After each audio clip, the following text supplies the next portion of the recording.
start scripted. Let's just see if it comes up on YouTube. Oh my god, it's working. It's working.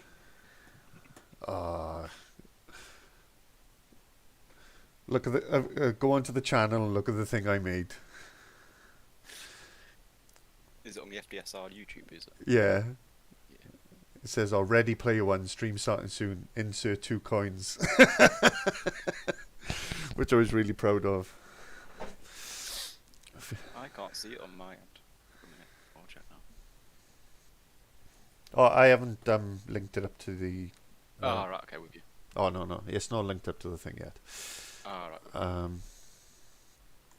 Right, so that's live, so that's good. Okay. Right, so that's worked first time, so that's great news. So that's all done. Right, comms are working. Right, the only problem. Right, end this call and I'm going to start it again because I need my image thing to be on the left hand side so I can only see you two on the stream, and I think the way I've positioned it, I'm on the right where I was on the left yesterday. So I'm going to try starting the call and seeing if it puts me on the left. Alright, so bear with me 2 secs. No issues. So both leave and then I'll start it again.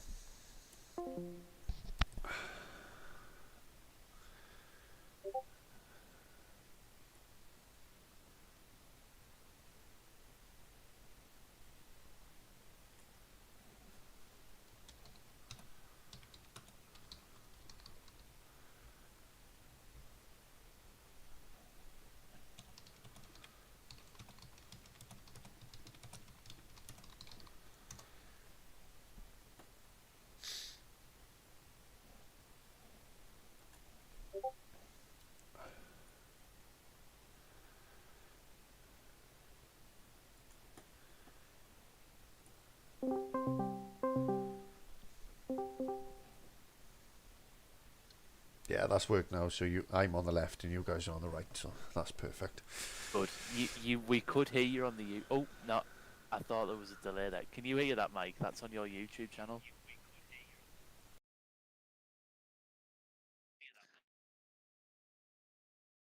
Oh god, there's going to be Inception now on the YouTube channel.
Hello and welcome to Final Drive Sim Racing Season 1. This is your live stream brought to you by Bull and FN2, and we are at Imola Circuit today. And this is the second race of the season. We've got an endurance race tonight after our 2 sprint races last week, won by both of them actually by Adam Foster. I am delighted to be able to welcome into the combox today the likes of Dougie and, well, shall I call you DJ? Shall I bring back that as a tag? Dougie and DJ, because that rolls off the tongue. So we've got Luke Dugdale and Aaron Markham in the combox with me this week for this 75-minute endurance race. Welcome, gentlemen. Hello.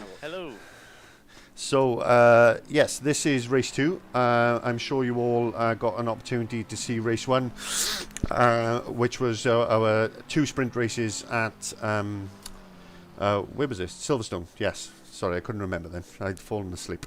At Silverstone. So, we are at Imola this week. Yeah, Dougie, your first impressions. What are you expecting to see from the drivers this evening?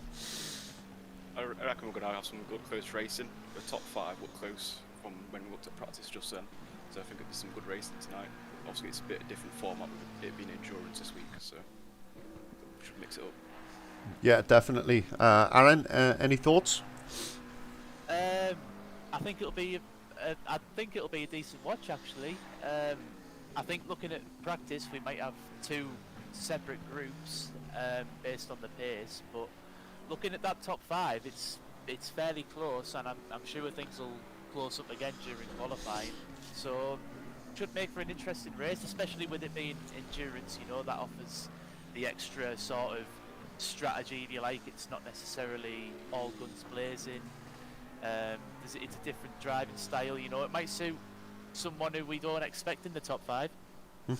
Yeah, I mean that's what we like to see, really, isn't it? Mix up. And Ash Humphries had a bit of a moment there while he was trying to warm his tyres. I'm sure that's not going to do his pace any good. But yeah, let's get into it then. I'm just going to switch over to the race cam, and we will jump on for a lap on board. So, Luke, do you want to take us through a lap on board with Ash Humphries? Yeah, so we're going down into the first chicane. So a tight left and a tight right. I'm going to try and run it out wide slightly. Tuck it back in for the left, onto the power, all the way up. And then we're heading towards the second kind of chicane. Another tight left, another tight right, down a gear as we're entering that. Again, back out onto the power. Approaching a hairpin, back down all the way into first. And then on power on the exit. Up into third in a minute, there we go. Going uphill slightly, keeping it to the right. And we've got a sweeping left, letting it run wide for a bit of pace, and then bringing it back into the left. We've got a double right-hander, fast through the first, and then down into second, back on the power uphill. Trying to straighten out this corner here to try and gain that pace. And then down into the straight. Into the tighter chicane, onto the left, onto the out wide on the exit, back onto the power, up into third, up into fourth, and then we've got a downhill braking zone here, so be careful you don't lock up, and then on tight into the left, and then we've got a second left-hander, tight into that as well, now back on the power, ready for the final hit straight, which isn't so straight. Move out this first little curve, and then drift it out wide with the pace, and then bring it back into the wall and across the line. And there we go. That gave him a time that's 1.43 seconds off the pace. So cheers, Dougie, for taking us around a lap of Imola there. So you can see the difference. What strikes me, having seen some touring car racing here and obviously the Formula One here, is the different approaches you've got to take, I guess, in these different formula. You've got some experience with that, Aaron, from what I can gather, driving the different categories around you. Yeah, I mean, especially in these, the level of commitment you can take into the corner. I mean, obviously, we race touring cars quite frequently. The level of commitment you can carry with terms of speed, in terms of how late you brake, it's a totally different animal. I mean, we were watching with Ash there, and I was just looking at how sort of settled the car looked in a sense. Actually, I only really counted one moment, and that was into Aqua Minerale, sort of under traction. And I just remember in the touring cars, it's a constant battle of how hard do I press the loud pedal, and it just feels like in these things, the guys are more questioning how late do I brake, how much speed am I taking into the corner, and I mean, yeah, it all looks really fine for Ash, and I mean, even with the open wheels with Formula One, it's more of a case of traction with it being such a quick track. But I'm sure in these things it's more about momentum and keeping that through the lap to get your time. Yeah, I mean, the driver aids these guys have got, obviously, compared to something like touring cars or Formula One, they've got ABS traction control. So it's about balancing out those aids with the natural driving ability, I guess, to try and get the most out of the car. Just going to stick on with Adam Foster a moment. As I said, double race winner last week, hasn't set a time yet. And at the moment, Galanos has pretty much got that front row to himself. He's got a half a second gap from Bart Tonks in second place at the moment. The front three all in BMWs, as I'm expecting Adam Foster to be up towards that end of it as well. So as you can see, we're pretty much a two manufacturer grid.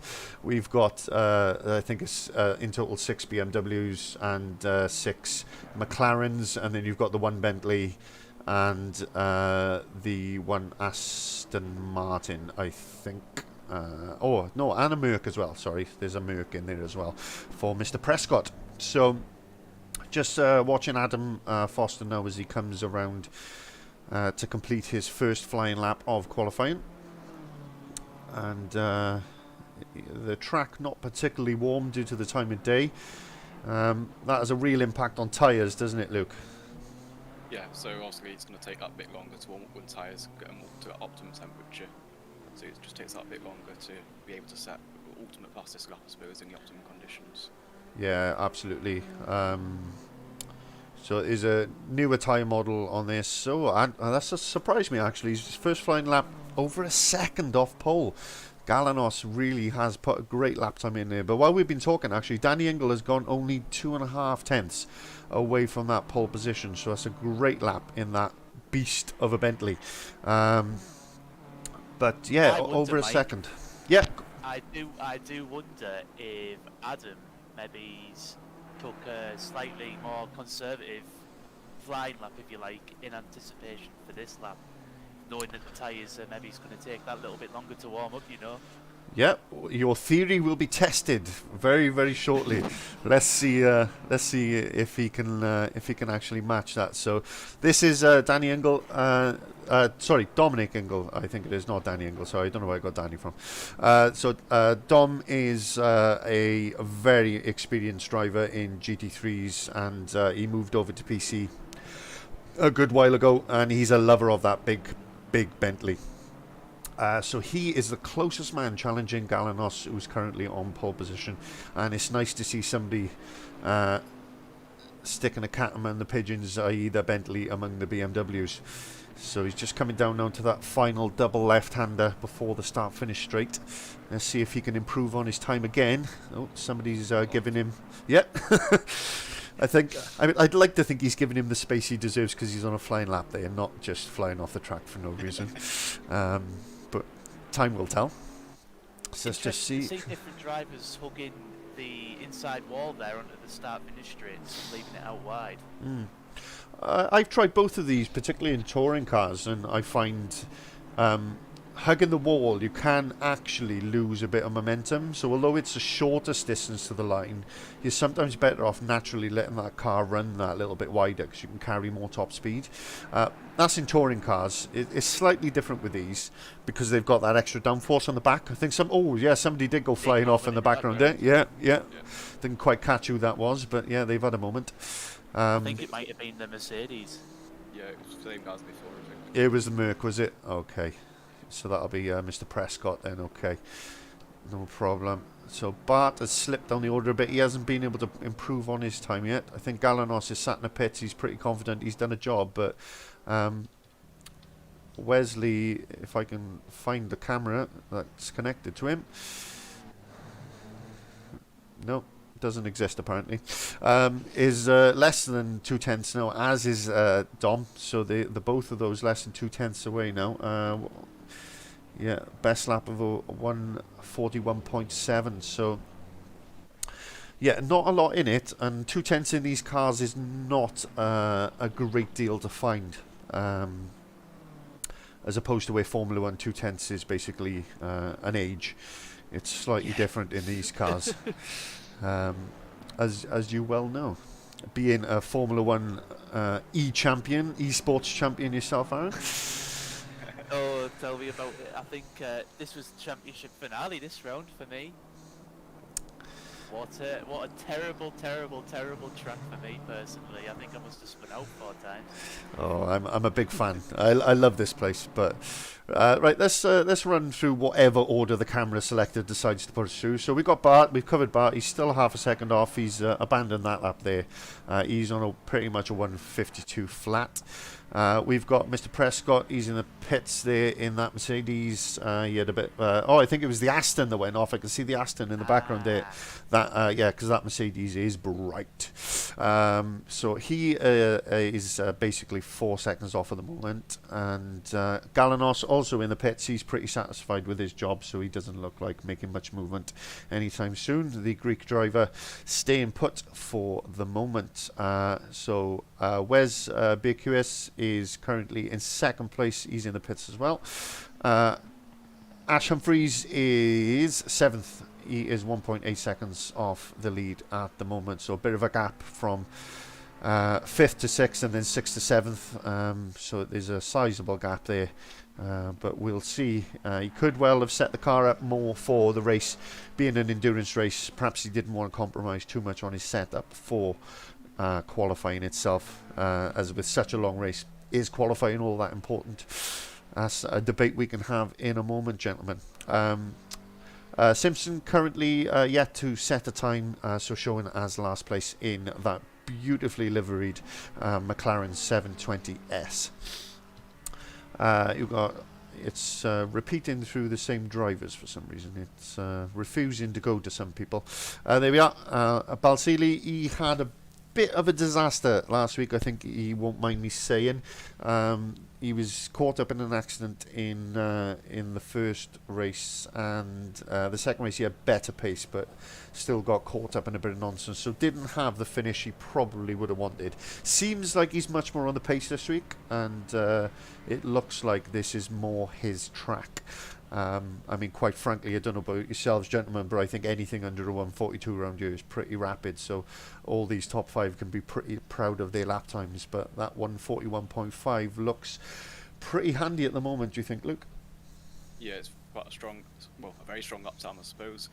And then if you look down the list, you've got top 5 within just over half second of first. So that's going to be a close battle all the way through. You can maintain the similar up times throughout the race, and then you've got obviously 6th and a second, just over a second behind as well.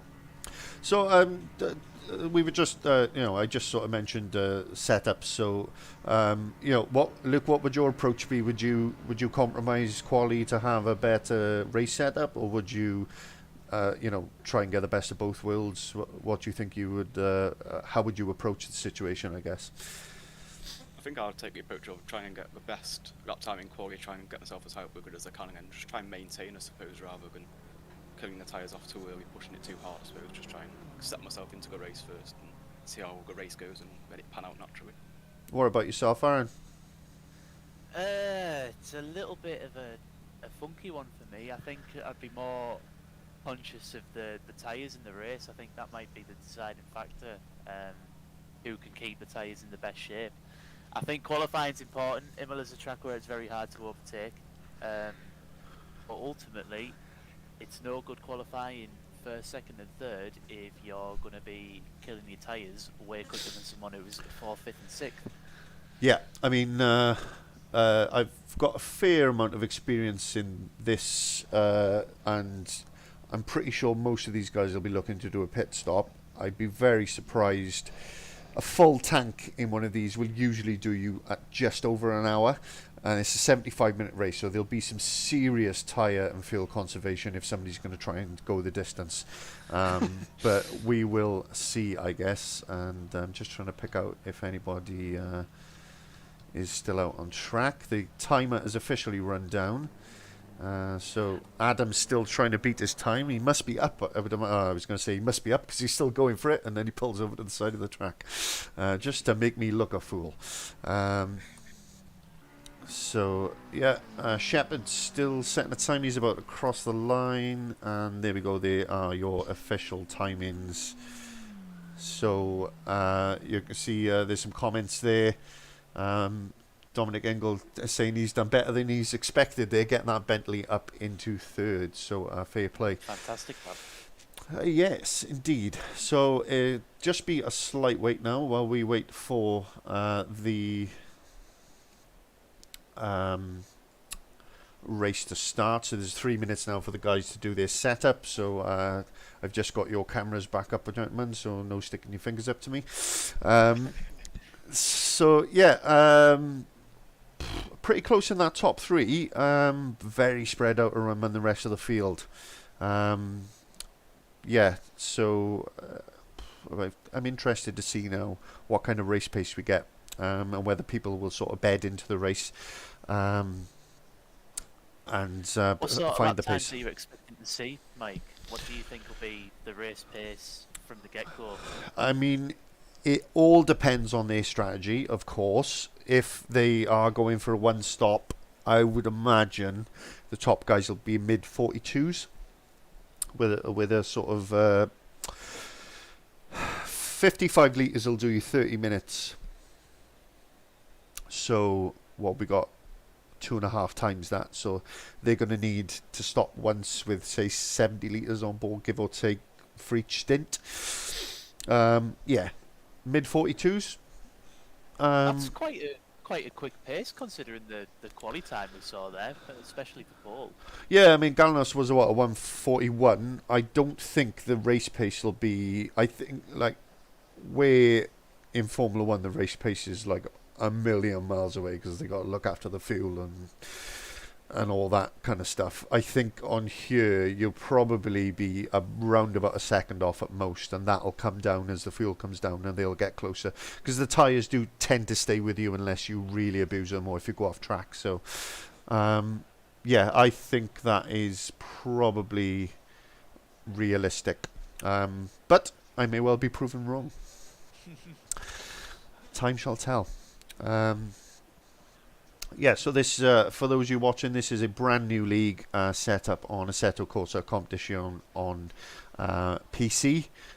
So feel free to get involved. You can find the Final Drive Sim Racing guys on Discord and on Facebook in the usual way.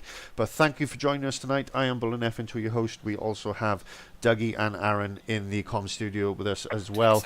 Aaron will be leaving before the race is up, so don't worry if he suddenly goes silent. I've not silenced his microphone or anything. But yes, he does have to leave before it's up. But we are about to start our formation lap. So we have a full formation lap and then a roll-in start. So that always causes a bit of jeopardy. And it'll be interesting to see if the guys can stay out of trouble this week, because I know the race starts did cause some issues last week, and there were a few accidents. But as spectators, we love an accident or two, don't we? Oh yes. Just when it doesn't involve us. Well, indeed. It gives us something to talk about anyway, doesn't it? It certainly does. Yeah, I don't like being involved in accidents, that is for sure. Okay, so I'm just going to pop back over. Just going to show you guys the race calendar, just to show you what we got coming up this season.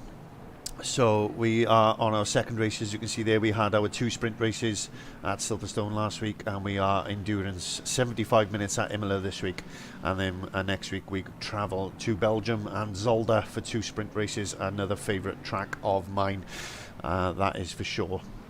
So we got plenty of exciting races this season. Bathurst Endurance, that is going to be an absolute mess.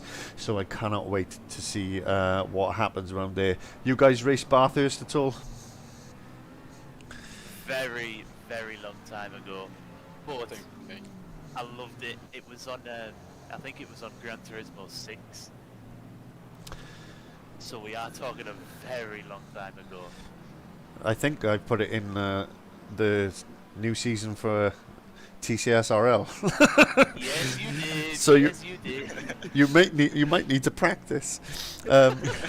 Sorry, just to give some context here, we're all drivers in the Touring Car Sim Racing League, which is another PC league, and we work together with Final Drive Sim Racing, and we're all good friends and stuff. So don't worry, we're not plugging something that we shouldn't or anything like that. But yeah.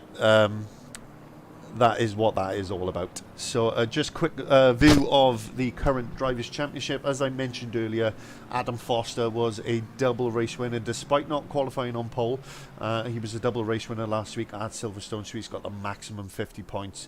Galanos had a bit of an accident in the first race and failed to qualify in the second race and had to make up places in both, so he sits second.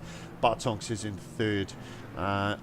Ash Humphries is in fourth, quite apt for car number 44, and then you've got Balsili in fifth, 1 point further back, and then the table goes on and on and on. So as you can see, mostly BMWs and McLarens. We've got the odd other car dotted around, so be interesting to see how the guys get on today. So let us pop back into the race. I'm just going to get rid of the background stuff. So we want to try and get to the front of the grid. There we are. We are on with Galanos, and I'm going to go up to the helicam for this start. And if you see anything that I don't, gentlemen, shout loud so I can be aware of it. I'm looking forward to this start now, this rolling start here at Imola for the 75 minutes of Final Drive Sim Racing Race 2. So you can see them all waiting patiently for the green light, and then they can all pin it. We wait, and there we go, we've got the green light, the foot is flat on the floor, and away we go down to the first corner. And Galanos has got the perfect start, and Birkuis has dropped in behind Dominic Ingle there, and the Bentley up into second place, and they all seem to have come through pretty cleanly through those first couple of corners, which is pleasing to see after a few accidents last week. So that BMW still leading the way. Don't worry about the timing sheet, it always goes nuts on the first lap or two. The fact that they're all jumping around the place is not important. What you see on track in front of you is what is actually happening. So the BMW of Galanos still leading from Dominic Ingle in second place. Birkuis down to third. He'll be gutted about that. Just did not get off the line well enough. Bartonks in fourth. Balsili still fifth. Adam Foster still sixth. He'll definitely be looking to make up places after a double race victory last week. So we are still on with your leader Galanos at the moment. Let's go down the order a little and see. Good to see the camera switching actually works properly when you're in a race, not when you're in quali. Trying to see some action here. Adam Foster is putting some pressure on Balsili on this first lap. He wants up and past that fellow BMW as quickly as possible, but very difficult to overtake around here, as I'm sure my co-commentators will contest to, having raced here themselves.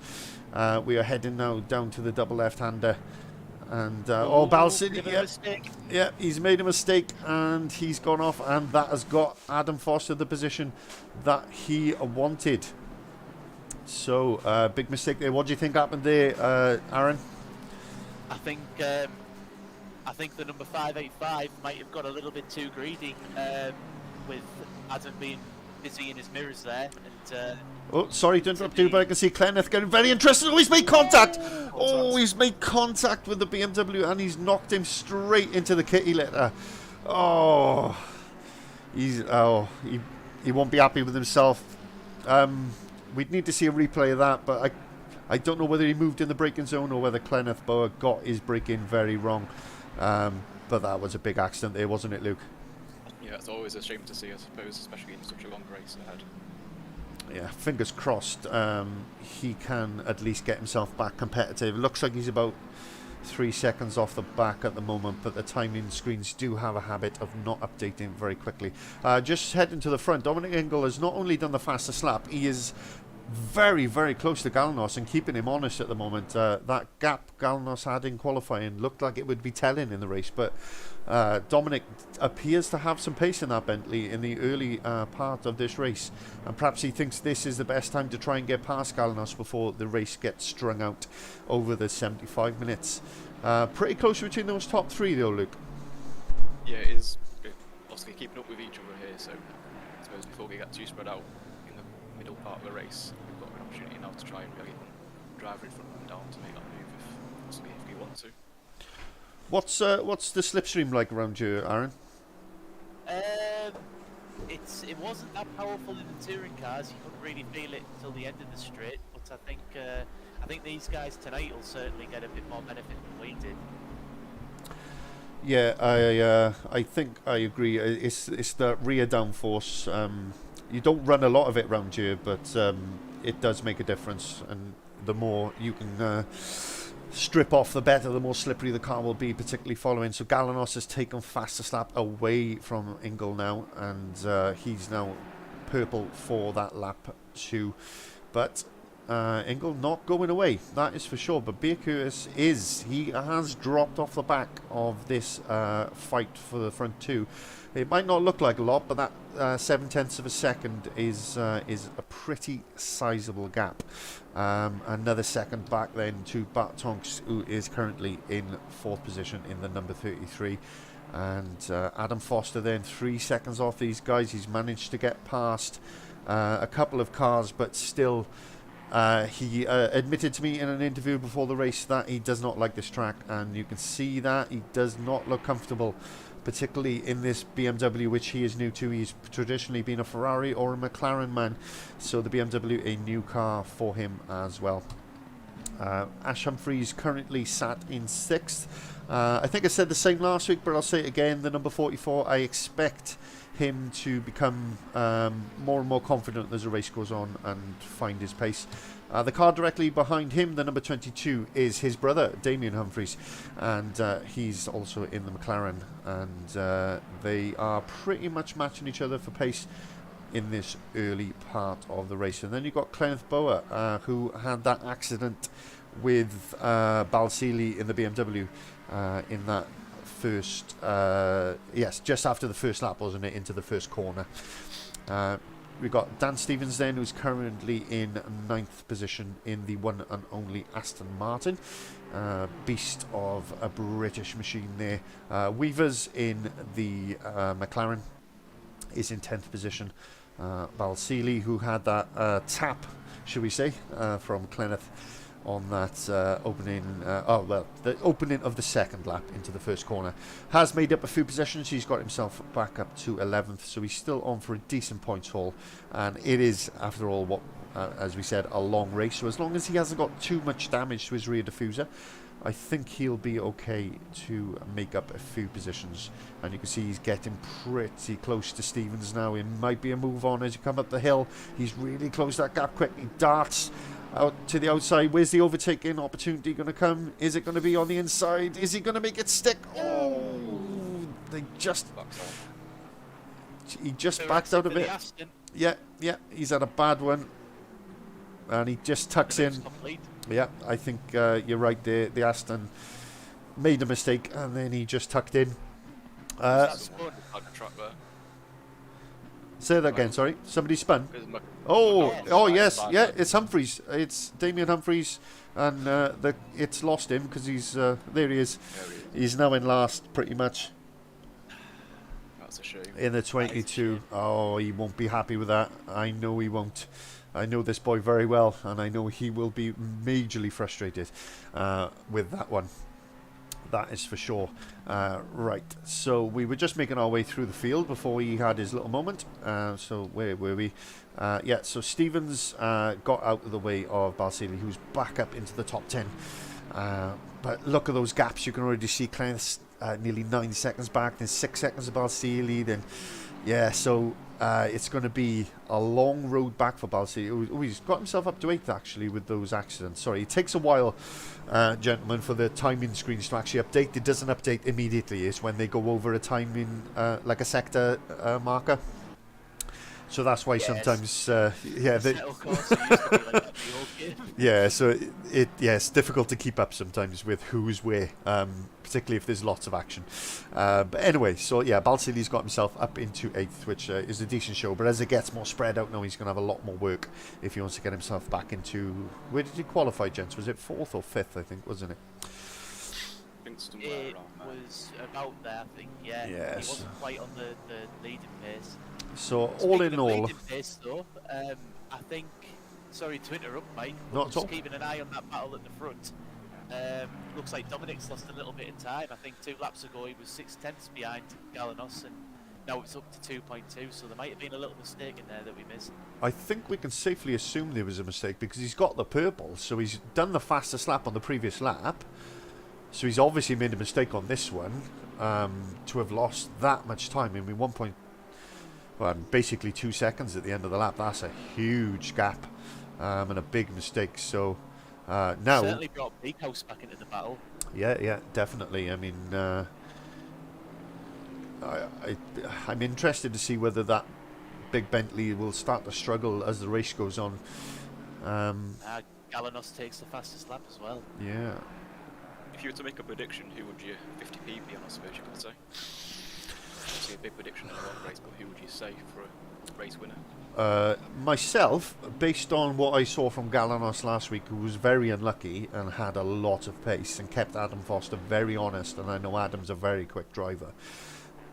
If I had to put 50p, it would be on Galanos. I think he's got the... Those are the words I'm looking for. He's got a grip of this track, I guess is what I'm trying to say by the look of it. He appears to have a lot of pace. Yeah, he's just set fastest lap as well, I think. Yeah, he's gone purple. Yeah, and he's stretched that gap to nearly 3 seconds now. So I know Dom's made a mistake, but Dom's also lost even more time since that mistake, nearly a second on top again. So yes, yeah, I would go Galanos.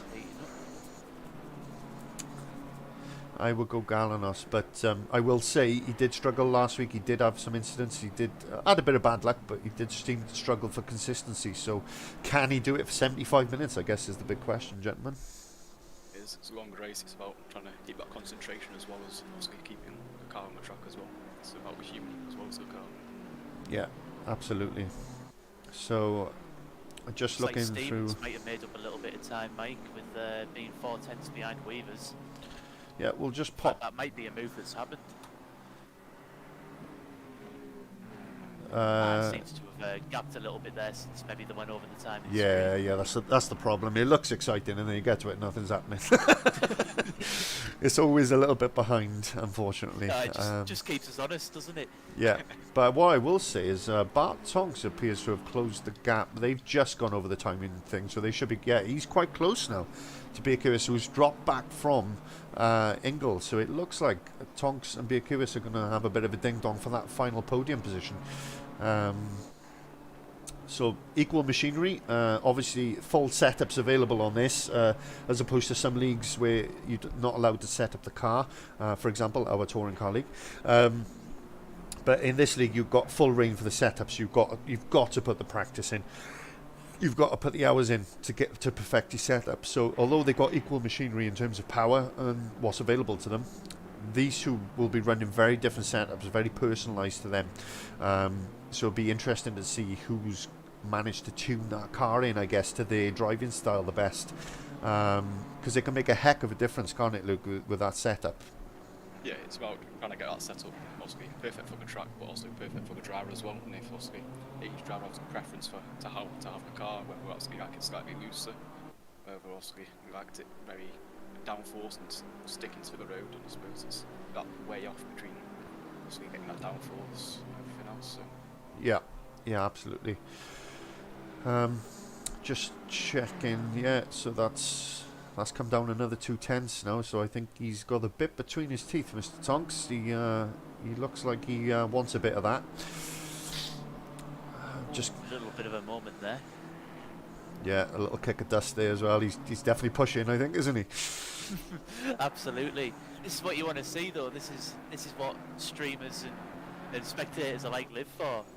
Yeah, we live for the mistake. Can they make it stick, or are they going to spin off into the distance? I mean, you can't afford to make a mistake on this game. I mean, the as soon as you receive some damage, the performance difference on your car, which you wouldn't think with GT cars, you know, because you think, oh well, compared to something like open wheel races, you know, they're a lot more solid, but the performance difference, it might not fall apart as easy as something like an F1 car, but the amount of performance you lose is crazy. Interesting. I can imagine the slightest. Is it very sensitive, Mike, in terms of if you tap a car, you will suffer a lot of damage, or is there a bit more leeway? No, it's not sensitive to that degree, in that, you know, if you just make a small tap, you're going to get punished. It's more around if you make a big mistake. Although the car might look like it's okay and it's just got scratched paint, you know, kind of thing, the actual damage to the aero can be substantial. Right. I recently raced around Mazzano, and I picked up damage on lap 2, and within 10 laps of a 60-minute race, my tyres were absolutely shot. Absolutely shot, just because I was sliding the front end every corner. So that's what these guys have got to be careful of with these endurance races. To finish first, you first must finish, I believe, is the famous Martin Brundle saying. Yes. So yes, without that, you ain't going anywhere, son. So it's definitely the long game rather than the short game. I don't expect to see many diving moves. I mean, we've had 8 laps now at a 1:45 pace, so for argument's sake, well, maybe it's a quarter of an hour in. So still plenty of time to go.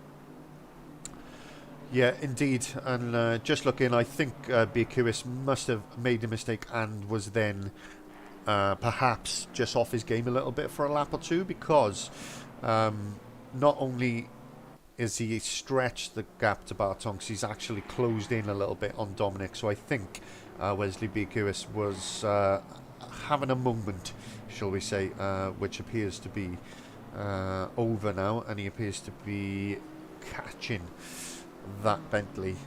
So just having to check the running order. Balsidi has made a bit more progress. He's now up into... Oh, I've skipped past him.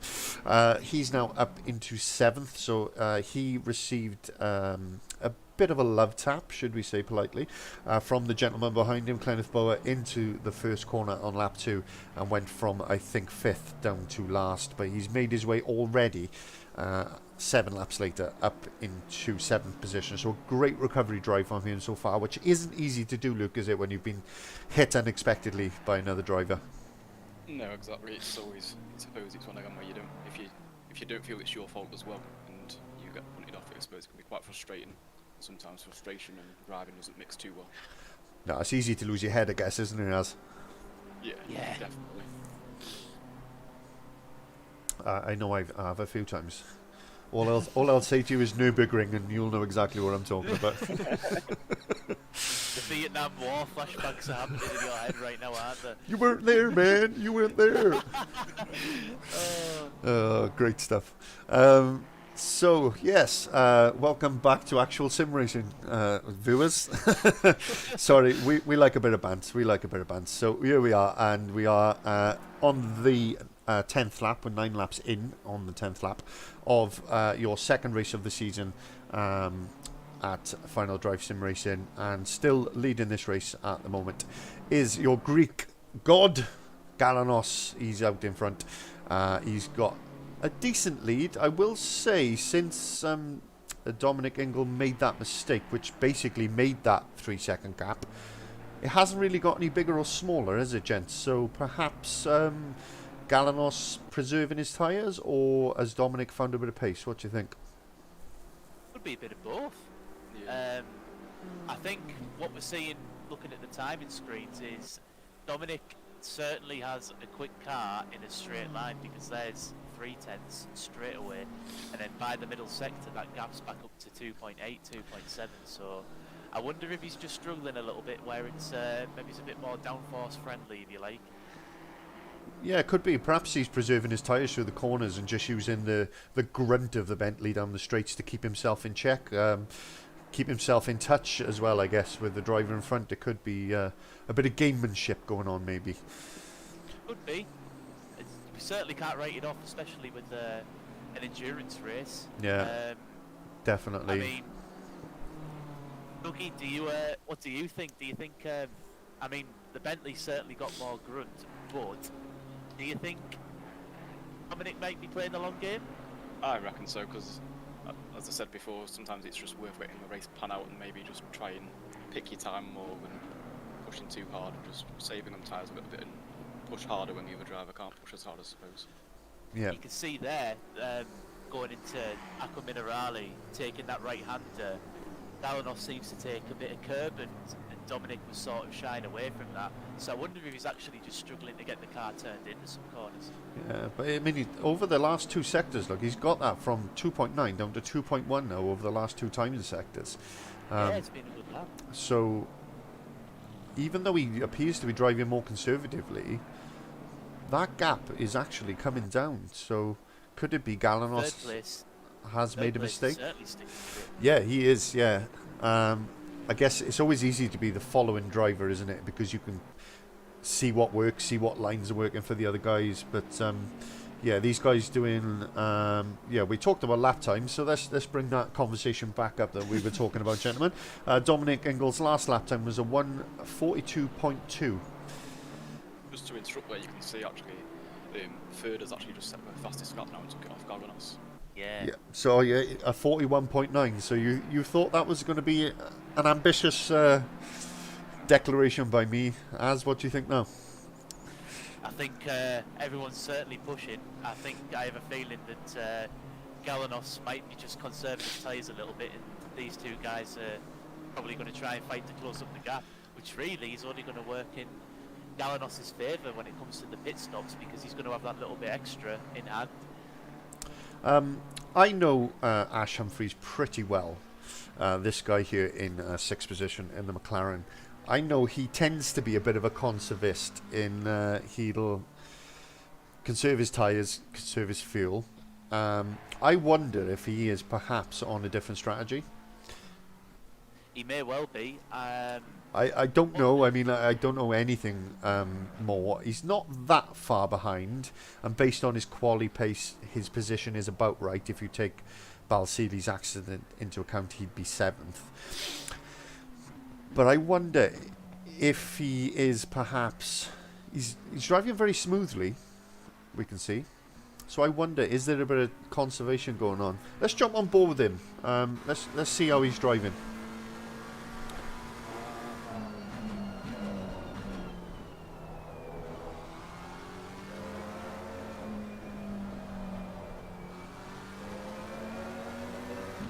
So it's just very friendly there through the secondary batter. Yeah, I was about to say on myself as well. yeah, just curious to see if he's struggling for pace or if he's conserving. His best is a 1:43.4, and he's doing 1:44.3s. I think I actually spotted before when he was looking through the cameras for the race order. I think I seen him go over the sausage curb quite hard, and that's anything to do with. Yeah, I think I know this guy. Like I said earlier in the show, I know for a fact he's been out of the sim for like 3 or 4 months and hasn't had the time, and this is his first season back. But I also know this guy's not 3 seconds a lap off these top guys, so I'm wondering how much conservation's going on here. Yeah. And perhaps he's looking to maybe do a quick splash and dash at the end, or not stop at all. I wonder. I'm guessing. I was going to ask you, Mike, how much of an impact does it make on what period you stop in the race? Is it better to go 50-50, or is it better to maybe save a little bit in the first stint and push hard in the second? So, with ACC, the providing you have no damage to your car, which if you do it adds time onto your pit stop, a normal pit stop, regardless of how much fuel and whether you're changing tyres or not, will be 30 seconds, so it's the same for everyone. Yeah. So it doesn't really make much difference in terms of pit strategy. It's as in, you know, you're not going to get a quick 10-second stop in if you stop at the end, if you see what I'm trying to say, as opposed to a 30-second stop if you stop halfway through. Yeah. So we're not quite a splash and dash, as it were. But what it does make a difference to is obviously driving style, etc. So I mean, if you can preserve your tyres but maintain pace, and then you just need to stop for tyres and fuel at the end, but you've only got, I don't know, say 5 laps left, and you can just go hell for leather for 5 laps, you'd be surprised how much time you can make up being able to just do 5 qualifying laps right at the end of the race. So swings and roundabouts, really. I guess it depends on how much you have to compromise your pace in the earlier part of the race. Some drivers are better at it than others. Ash is one I know who is very good at conserving his tyres. So I just noticed, we noticed BQS had done a fastest lap. He's now closed that gap right down to Ingle as well. Look, that's... Oh, he's very close now, isn't he? Yeah, he's in his rear view mirror now. I think, as Mr. Andy Pauly would say, he's saying, "I'm coming to get you. I want your position." The next 2 corners are so critical. Shout out to Andrew Pauly before you were about to say that. Shout out to Andrew Pauly, the best comms guy in the business. So critical to get a good run out of these 2 Ravazzas, which he has. He's nailed that apex there. He's not quite close enough by the looks of it for the slipstream to kick in, especially with that Bentley's grunt.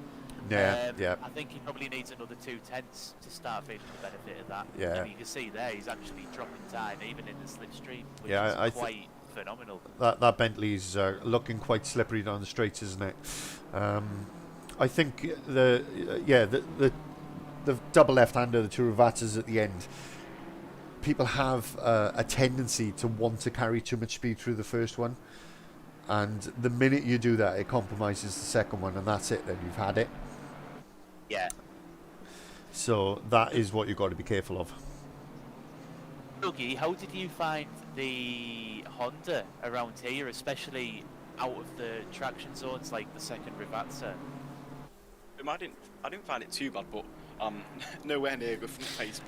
But when I was setting my qualifying laps on the race at the back, I didn't find it too bad. But I know obviously Mike can push a Honda to far more limits than I can. But I didn't find it too bad. But I know in the downhill braking zone, as the laps went on, it got harder and harder as the tyres started to wear. It was trying to control that when the tyres got up, it was trying to control that. Yeah, so just to confirm, guys, we are talking about touring cars there for the TCSRL, which we're talking about the Honda touring car, the FK8, not the NSX in ACC. No, just so people are aware, we're not talking about the Honda NSX. So, of course, the touring cars have no driver aids at all, other than launch control off the starting line. So there's no ABS, no traction control. So braking zones and traction zones are absolutely vital in that car.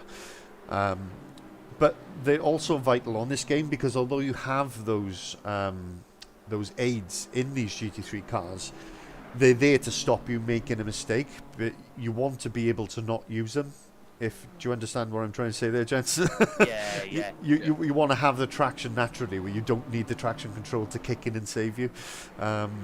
So it's a very different driving style in these bigger rear-wheel drive cars. Obviously, yeah, twice as much power, so a lot more going on in these GT3s, I guess, isn't there? Just a quick question from Nick, actually. Yeah. What's the reason? Is there a reason behind the popularity of the BMWs or McLarens? Is there a reason behind that? Yeah, so I interviewed the drivers last week asking that, actually, because I've not really driven ACC in a while since the new update, and apparently since the new update, the introduction of the new version of the BMW and the new tyre model, the BMW suddenly just become a front runner. A lot of these drivers are normally Ferrari drivers, but the Ferrari is broken, like the actual programming or whatever you want to call it behind the Ferrari is actually broken, so it's not really not working, basically. Yeah, so you don't want to be using a broken car. Yeah, from what I understand, it's basically just immensely slow where it shouldn't be. So a lot of those drivers have tried other cars and they found the BMW to be the best. I know Adam Foster, who was traditionally, as I said earlier, a McLaren or a Ferrari driver, found himself a second quicker in the BMW compared to the McLaren. But obviously, BMW's front-engined, the McLaren's mid-engined. Yeah. So both cars drive in very, very different ways. I cannot drive a front-engine car on this software for love nor money. I can drive the mid-engine, but I cannot drive the front-engine cars on here. I just cannot get them to work. I think Galanos has made a mistake, gentlemen, because that gap has come right down. It's only 0.6 of a second now. Look at that. Yeah. Oh, back up to a second now. So, he made a mistake somewhere because that was over 2 seconds. So, Birko was just really close. Is he going to make a move? Surely not around the outside. No, he's going to do the switchback. Oh, has he got the traction out the corner? I think he's going to dart to the left now. You can see Ingle getting ready to defend up the hill. Yeah, he places his car right. All of this plays into Galanos' hands. Yeah. Getting away at the front again. Yeah, there's a back marker there, though. That could cause problems on this tight track for Galanos. Oh, that's a risky place to overtake a back marker there. Oof. But I think that is Shepherd getting himself out of the way nicely. So Galanos gets a bit of breathing space. You're right there, Aaron. The other two behind still battling on. This one could be interested into one of the revances. Oh, he's pulling out the way. Is he going to get out of the way for Birkus? I guess that's the big question now. Oh, he's going to lose time here. Oh, he's run wide. Oh, that's killed it. That's killed it. It's going to take him 2 or 3 laps now to get that back. Oh, such a shame. I really thought we had a good battle on our hands there. And all the hard work killed. Backmark. In a matter of corners. Backmarkers always play a role one way or another, don't they? Interesting dynamic because we don't experience this, me and Luke in the Touring Car League, but obviously with an endurance race like this, it's actually something I didn't factor in. Yeah, backmarkers can play, and there's such a pace difference between the sort of top 7 and the bottom 7 that, backmarkers do play a big role in this game. There's pretty good etiquette, I will say, and there's solid rules in place to make sure that nobody causes any accidents or anything. But yeah, while we got a quiet 5, we'll just run through the running order. So as we've been discussing, your Greek god of Galanos is still leading this race. That gap though to second place, Dominic Ingle, has fluctuated between half a second and 3 seconds over the last sort of 4 or 5 laps, so it's far from over. The Galanos, as we saw at Silverstone last week, does have a mistake in the tank, so it is possible that we might have a change for the lead before this race is out. And I'm not sure how far way through are we, gentlemen? About half hour, is it? It hasn't got the time on here, so I can't see, but I think we're about... Time to do some quick maths. Yeah, I think we're about half an hour in, give or take. It hasn't got the timer on you, unfortunately. So still plenty of laps to go. Third place then we have Wes Birkus, and he is doing a stellar job in that BMW. Keeping pace with those front two. Bart Tonkston a little bit further back. It's gone to the back marker there, Shepherd. So Bart Tonkston is a little bit further back. He's just overtaken Shepherd, who is the back marker, who slots in nicely behind that 4th place BMW number 33. I'm sure named after his countryman Max Verstappen. Whether you love him or hate him, the Dutchies love him.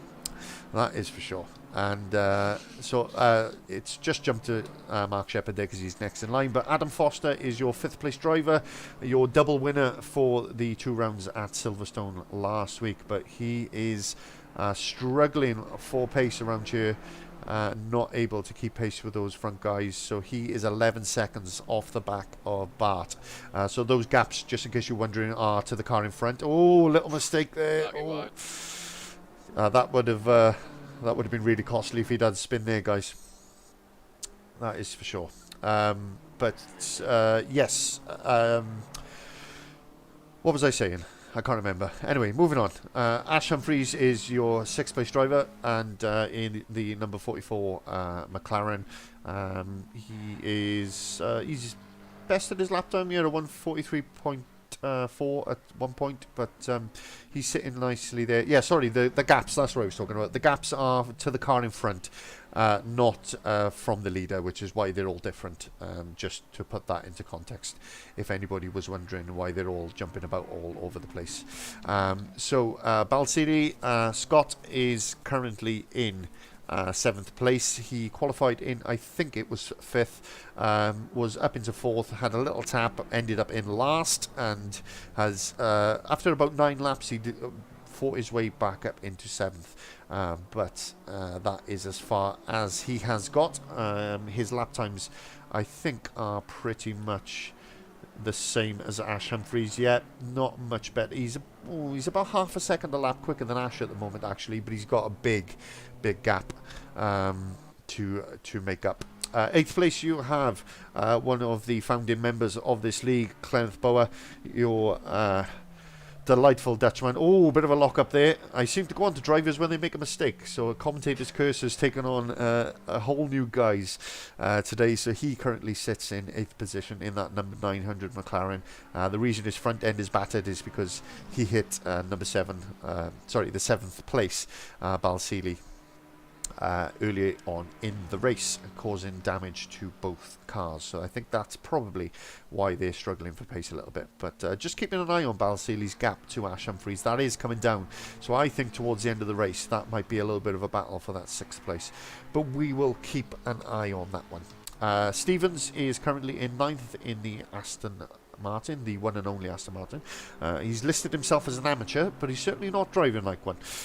All the others are listed as silver or pro drivers, but he's got himself down as an amateur, which is why his number's in red. But I think he's doing himself a disservice there, because he's far from amateurish with those lap times. He's doing very well in 9th position. Simpson in the beautiful white, gold and black McLaren in number 29 is in 10th place. Weavers is in 11th, and Prescott pretty close to him, actually, so these two will keep an eye on that battle. 11th and 12th there for those two drivers. Weavers doesn't have a nationality, so I have no idea. Oh, he made a big mistake on the last lap. You can see bottom right there, gentlemen, a 1:47 flat, which is why that gap has come down to Prescott. So he's made a big mistake, Weavers has.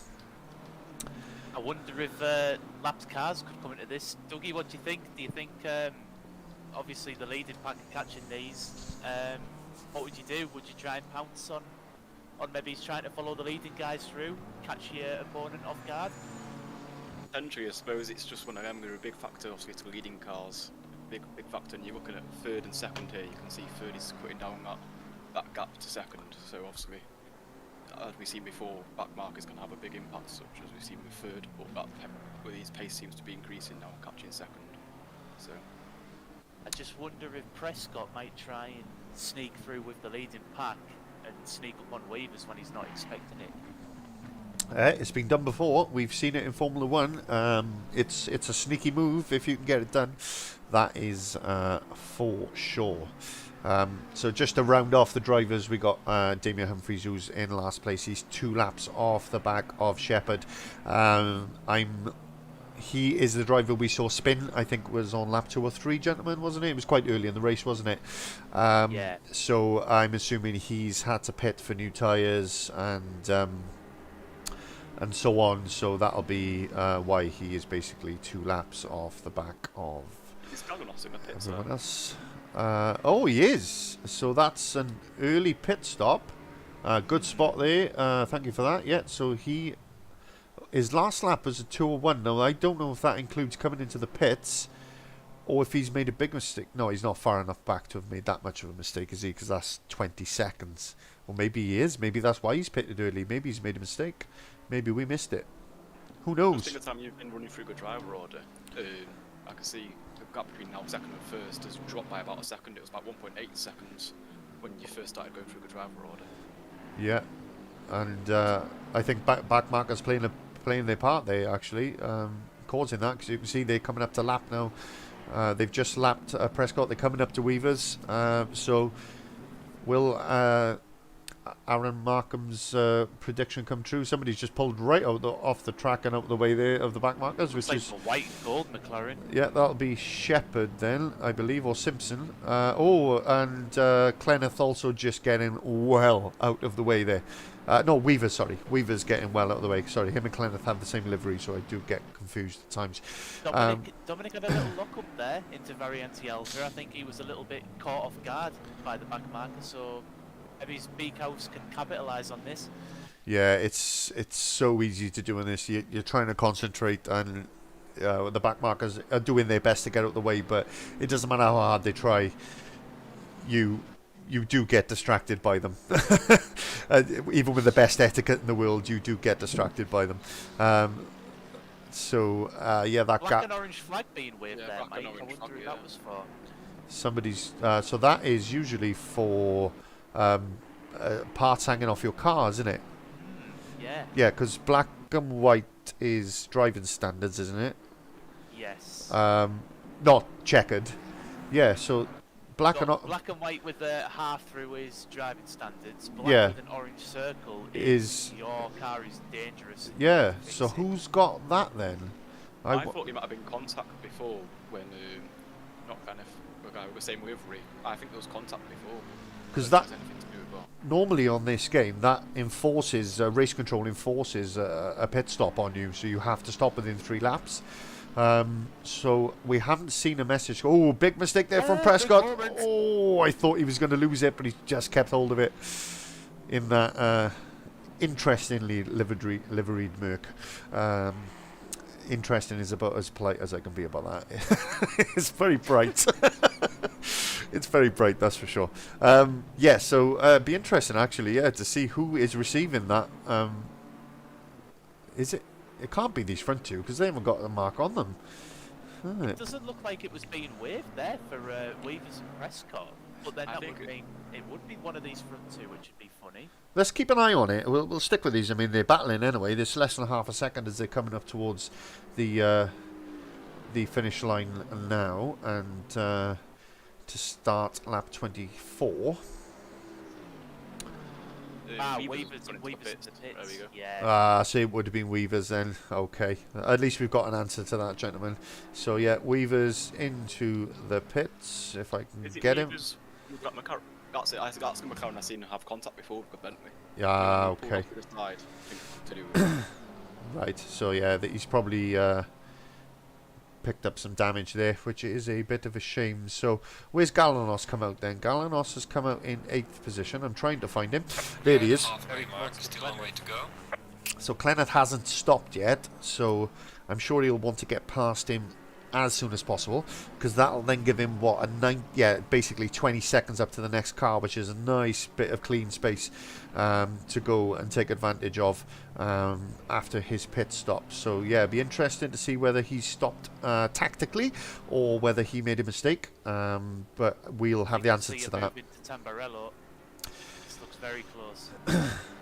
Yeah, but whether he moved pitted tactically or out of necessity, I guess we'll probably find out as the race goes on and they sort themselves out. But Clenneth, even though he's not really battling him, this isn't his race. He's not giving up that position. He's making him work for it, and it's things like this. We've seen it in time and time again. This is what can make the difference between winning and losing a race, getting tied up behind somebody after a pit stop. We've seen it in Formula 1. We've seen it in touring cars. It can happen. So this is now the critical moment for Dominic Ingle to, if he has any pace, give it full beams. He needs to send this as fast as he can to get back all that time. Tonks is also now into the pits, so the pit stops are coming thick and fast now for these drivers. Prescott, Balsillie also in the pits. So Bicus and Ingle still battling. Still pretty close together. So I think these two, yeah, you're right. It's vital now. Lap time. Get as far away from Galanos as possible before they make their pit stops. I can guarantee these guys are making a stop because their pace has just been rapid all the way through. So currently, Foster and AH Gaming, that's Ash Humphries, have made positions there up to third and fourth due to the pit stops of other drivers. So if they happen to be playing the long game, then we will have some action towards the end of the race. And that's the beauty of these endurance race, gentlemen, isn't it? Is that, you know, some people are going long, some will go short, some won't pit at all. It'll be very interesting to see how those tactics play out as the race goes on. What do you think, Luke? Definitely coming to where I was just about to ask, how much of a toll did it take on the actual driver in endurance racing? Because also I don't have experience in endurance racing, but I know you have a bit of experience. Longest I've done is 4 hours in LMP2s. It breaks you. Oh, Ingle into the pits. So we got a new leader now. BQS has now taken the lead, and I can't find him. Good, excellent timing from Dominic there, because Galanos has just passed Kenneth. So I wonder if he's been waiting for that. I'm going to jump on with Galanos. I want to see who comes out first. It's about 60 seconds for a pit stop, gentlemen, just to give you some context. Between stopping and going through the pit lane, you lose roughly 60. The gap to Kenneth, Mike, was 62 seconds. Oh, this will be close. This will be very, very close. So BQS is your de facto leader at the moment, but he is yet to stop. So this is the battle we want to see now. We're on board with Galanos. Dominic Ingle is in the pits. What are we saying, boys? You're just going to come out in front. I think Dominic's got it. I think so too. I think he's just going to have it. Okay. So we think Dominic is just going to come out in front. Galanos is just coming around the final 2 corners now onto the pit straight. Dominic is still showing as in the pits. Let's jump on with him. He's just coming to the edge of the pit lane. It's going to be so close, because this guy's a full chat, and Dominic is at pit lane speed. I think they're going to meet going into the first corner. There he is. Oh, is he going to make it? Oh, just made it out. Oh, he beats him by absolutely nothing. But now he's got cold tyres. Galanos has the tyre temperatures. This is the time to get an overtake done. Yeah, Dominic will not have the tyre temperature he wants coming out of the pits. You have to set your tyre pressures low, because they increase as the race goes on. So you have to set them low to get them into the optimum window while you're driving. So tyres... Big House is now in the pits as well. So has he made up enough time? Because he was right behind Dominic Ingle as Ingle went into the pits. So... Dominic will be struggling. His tyres will not be in optimum. They will take 2 or 3 laps to get there, gentlemen, just in case you did not know that. You basically set them 2 or 3 psi below what your optimum is, and then you get to optimum by racing hard. So as you said, Galanos will have the tyres in the window, and Dominic will not.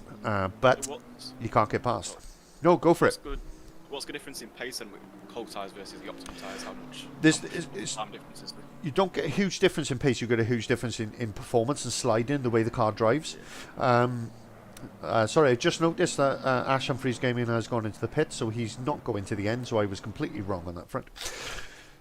But I took a stab. I thought maybe he was. Right, so where is BQS? Where is he? He's done it. He's well in front.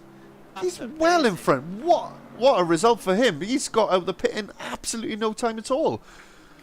And that's basically compared to the gap. Yeah, compared to the gap that Dominic had to Galanos going into the pits. I mean that's massive. Absolutely massive. Reversed. They have, yeah. Good spot, actually. That is correct. So Adam Foster has yet to stop. He may not stop. We don't know. But at the moment, he has yet to stop. But your current, I guess, de facto leader is BQS at this point of the race, assuming that Adam Foster does stop. But yeah, what a turnaround that shows how important the pit stops and the strategy is, gentlemen, don't it? Exactly, that's a key part of it. Go on, Luke. Sorry, I was just saying that's a key part of it where you can see strategies come into it, and he's obviously, as you said before, the top 3 has just totally switched around. Yeah, I mean, we are forgetting that Beekhouse has the fastest lap of the race as well, so he's definitely not shy on pace. No, I not don't at all. think any of No, us no, saw that coming. no. Not taking anything away from him at all. I think it just didn't look like in qualifying he was able to match Yeah, match these two for pace. Oh, I was saying that he did actually qualify ahead of Ingle, didn't he? Ingle got ahead of him on the first lap, didn't he? He had a bad start, Beekhouse did. That's right.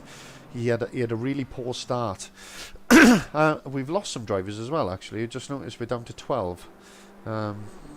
Who's gone? What's his face? Weavers is Two gone. McLarens, that is. Yeah, it's 2 McLarens because there were 6 McLarens before. Yeah, Weavers is gone, and one of the other McLarens. Okay. Cons. Adam was in the pits, by the way. There we are. So that answers that question as well. So Adam Foster is into the pits. have we lost the white and gold McLaren? Good question. Can't remember who that was. Bentley was when it was sausage go. So Foster just coming to the end of the pits. He's out of the Oh. pits now. Stevens with a stop go. Oh, that'll be for... I would imagine that'll be for track limits, and then he hasn't pitted to serve a drive-through penalty, so he's now been upgraded to a stop-go. Although I didn't know he didn't have a he didn't have a drive-through pop-up, did he? It just went straight to stop-go. I didn't see a drive-through pop up. No, Will not he me get neither. a stop go for speeding in the pit lane? Yes, correct. Well done. That'll be what it is. Speeding in the pit lane. You are correct. That's what it is. So Foster has come out behind Bart Tonks and basically back into position. But Ash Humphries has closed that gap. I mean, he was, what, 10 seconds behind Foster before the pit stops? Yeah, and I mean, when you were saying that you knew Ash and know him well, and knowing that he's not a 143 guy, I was thinking, is he thinking of a battle for 5th? And additionally, will Balseal get in on the act of the battle for 5th? I don't know what the gap is. Yeah, I mean, he was closing. Once he goes through the next timing screen, we'll see what the gap is. He's pitted as well, but he had damage, so his pit stop was probably quite lengthy. I would imagine probably around 45 seconds, so probably a good 15 seconds longer. In terms of, that's just the stationary time I'm referring to there, not the total pit length time. Yeah, 36 seconds. Yeah, so he was probably stationary for the best part of a minute, based on that. And you can see the damage on his car has been repaired. So, that gap, Ash Humphries' gap, already up to 2.5 seconds. He's not able to keep pace with Adam, which is a bit of a shame. So Dan Stevens back in for his stop go. That'll be very painful, doing a pit stop and then having to stop and go on the next lap. But that gives Humphries a chance now actually to make up a position, and after being dead last and 2 laps down, he finds himself in the top 10, gentlemen. Brilliant. Sometimes fortune happens to just land on your shoulders. Indeed, it's not always bad news, is it? I've just had a look there. It seems to have lost some time where it's just gone above 2 seconds, that gap there. I don't know if that's a mistake or not, but it's increased by 2 tenths. So. Good point. Yeah. Luke is right. You'll need to be careful. It's getting darker and darker. The track will be getting colder. This will be another thing, is these guys will have set their cars and their tyres up for the tyre temperature during quali and the start of the race. But as it gets later and the track gets colder, those tyre pressures will be wrong. So a lot of these drivers may well have had higher tyre pressures coming out of the pits, knowing that the pressures were going to drop as the track got colder. It's a big problem with evening and night racing on here, is getting that fine balance with your tyre pressures. That again could play a huge part towards the end of this race. If people have got it wrong and have gone too high or too low, they will be sliding all over the place as it gets darker and darker and colder and colder. So as you said, that Galganos has set the fastest lap. Yeah, he looks like he's on it. And that's with a tank full of fuel as well, because they will have just refueled in the pits. So he's definitely got the pace.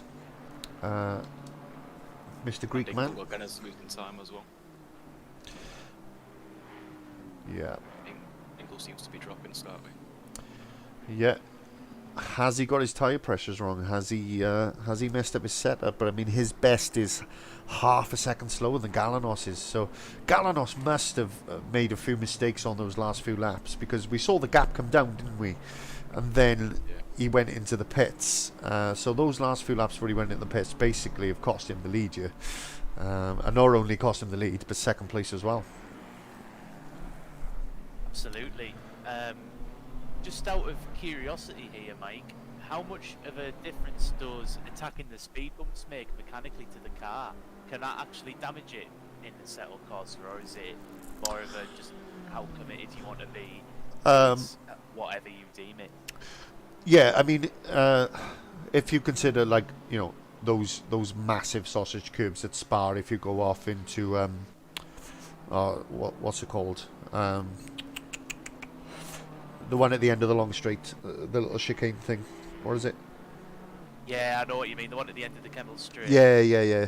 Anyway, those types of sausage curbs will just, you'll pop a tyre and bust a suspension. But generally, the curbs on this, attacking it purely comes down to the car. Right. Well, in my experience, I will add, you know, there are a lot more talented drivers than me out there on this game, but you'll find the front engine cars can attack the curbs a lot better, particularly the BMW and the Mercedes, whereas the mid-engine cars, particularly the NSX and the McLaren, really struggle to attack the curbs. It unsettles the car like nothing you've ever seen, and you just slide off all the time. You've got to keep it so clean, it's crazy in those cars. So, like, particularly like that chicane is very difficult in some of the mid-engine cars on here. The Ferrari is sort of a middle ground between the two, even though it is mid-engine. It sort of drives like a middle ground, really. But that gap coming down, gentlemen, it's less than a second now. Galanos to Ingle. Going to be an interesting battle, I think, that. Yeah, I think he's got the pace still to win it, and I think he'll be really annoyed with himself that he's not still in first place. That is for sure. So what are we on? Lap 31. So what is it? That's about just shy of what's that? Probably 50 minutes, 55 minutes into the race. Yeah, somewhere around. Yeah. So far off. yeah. So. Yeah, probably about 55 minutes in, which gives us around about 20 minutes of running left. And yeah, I want to say well done to Damian Humphries. Yeah, 2 laps down and now back into the top 10. So a good recovery from it, and only 13 seconds behind Prescott actually. So he could even make up even more positions. Looks like he got his pit stops out of the way early after the mistake, and perhaps now he. Has preserved his tyres and has a bit of pace to attack some of these cars. So we'll keep an eye on that gap, because there's still plenty of laps for him to get that down and maybe even take 9th position. Balsili also a good recovery drive after getting knocked down to last on the 2nd lap. Other than that, it's pretty much how we thought it was going to be, apart from these front 3. Those pit stops really spiced it up, didn't they, boys? Yeah, it made it really interesting, to be fair. I certainly didn't expect it myself. Looks like Beekhouse is encountering a little bit of traffic now, so be interesting to see that gap come down between himself and Ingle. So let's go to the helicam so we can sort of keep an eye for a moment on the gaps and how this traffic is going to affect the lines they have to take. Oh, I thought he was getting a bit close then. So he brakes nice and early to get well out of the way, and yeah, so you can see that is the gap then back to Ingle. Who, let's be fair, I think we all thought he was going to have the lead after that wonderful pit stop that got him ahead of Galanos, didn't we? We didn't even consider Beek was having the lead at that point, but he's got it. Certainly the overcut seems to have been the best way to go tonight. Oh, did you see that? Oh, and that's made him make a mistake. Oh, Something to bear in mind for the viewers is we are a little bit behind what Mike sees. So when Mike reacts, we know something good's coming. yeah. So the guys are about, about probably half a second behind me, just due to the way we are set up. But you can see how the back marker's really having an impact on this battle, and this is great to watch from this angle on this helicopter cam. Let's hope he hasn't going to stop and refuel anytime soon, because this is a great watch. This is perfect for Galanos. Oh, Exactly what he what is he doing, this McLaren? He needs to get out of the way. Oh, what are you doing, son? You're not even in this race. Oh, how on earth Dominic Ingle has not hit the back of that McLaren yet, I do not know for the life of me. He's battling him. He's proper battling him. This is outstanding. I mean, it's wrong in every way, shape, and... Oh, it's all gone wrong. Oh dear. Oh, it's all gone wrong. That's such a shame. And that, and there's me. I made a point of saying how good backmark etiquette is, and that's happened.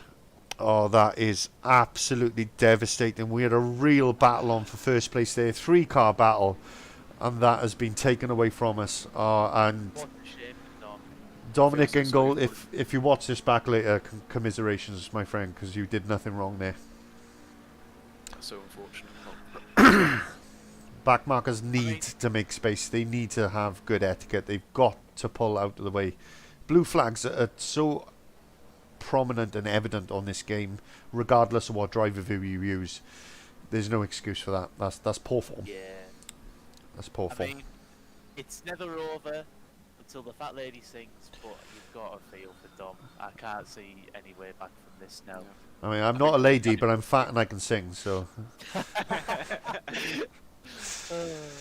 So, yeah, as that...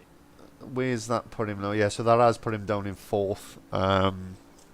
Yeah, I really feel for him. That is such a shit. So who was that? That was Shepard, yeah. Oh, he just had no business battling those front two. I don't get it, because he seemed to let Bakewis by quite easily, didn't he? But he really battled... Ingle and Tonks all the way through that. That's such a shame. In a way, I'm really glad we caught it on stream. It's given us a really good talking point and some interesting insight into how difficult this endurance GT racing can be, boys. Yeah, definitely. I think it's... If looking at what Dominic's just experienced there, Oh, so frustrated. he's- As I said that as well. Yeah, I think that'd be frustration creeping in myself. yeah, he's lost his head now. I Yeah. was just about to say it's so critical that Dom keeps it cool because Adam Foster is not that far behind. No, and that gap will probably be a lot smaller than that 13.8 seconds you can see there next time Adam crosses a timing screen. But yeah, he will have lost his head a bit now, and not only that, obviously he'll have dirty tyres, he'll have ruined tyres, he'll have damage. All of it with a frustrated driver just ends up leading to mistakes, unfortunately, and you can see the damage all over the Bentley, particularly at the rear end there. And he hit him from behind as well, didn't he? So he'll have damage on the front as well. Although that's And not... now he's got to re-lap him. Oh, God. Oh, this is... I was going to say... Tempers don't get too high. And then Yes. Adam in the background, he Yeah. must be clawing at this opportunity, as Mr. Paulie would say. Yeah, and so he's, 5.5 seconds now, and yeah, I think you're right, he'll have the bit between his teeth now, won't he? That is for sure. Yeah. Evidently, Ash could not keep pace with Adam. He has dropped 13 seconds behind now. We're after the pit stops.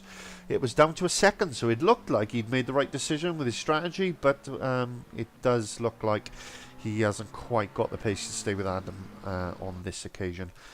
Balseely is an interesting one. Has he... he's about to lap Damian Humphries. Well, he's knocked 7 seconds out of Ash from the last time we joined him, but still got a colossal 30-second gap. Can't see him closing down that in the next 15 minutes, gentlemen, can you? No, I'm not too sure that'll happen. It looks a little bit beyond him. Yeah. Bit of a shame. But... Yeah, we've kind of been robbed a bit there. So I guess the big question really now is Galanos lost around 8 seconds in that incident. Yes, 12 seconds now. So I think he's also picked up damage. But look at the front of the cards; they look damaged to you boys. Not too sure. Couldn't quite It's see quite that. difficult to tell, yeah. Yeah, But whilst I've got the mic time, I will say that I have to head off, and it's been a pleasure commentating with you both. And I hope that the action keeps on going all the way through for the remaining 10 or 15 laps.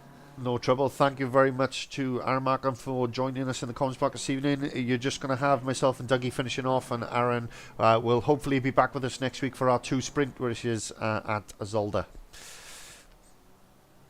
Cool. Thanks, guys. Catch you later. See you later.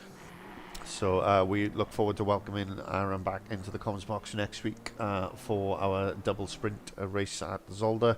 Just while I am talking about that,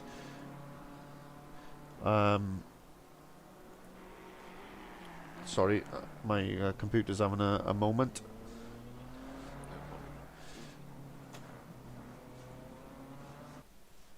No, it's not working.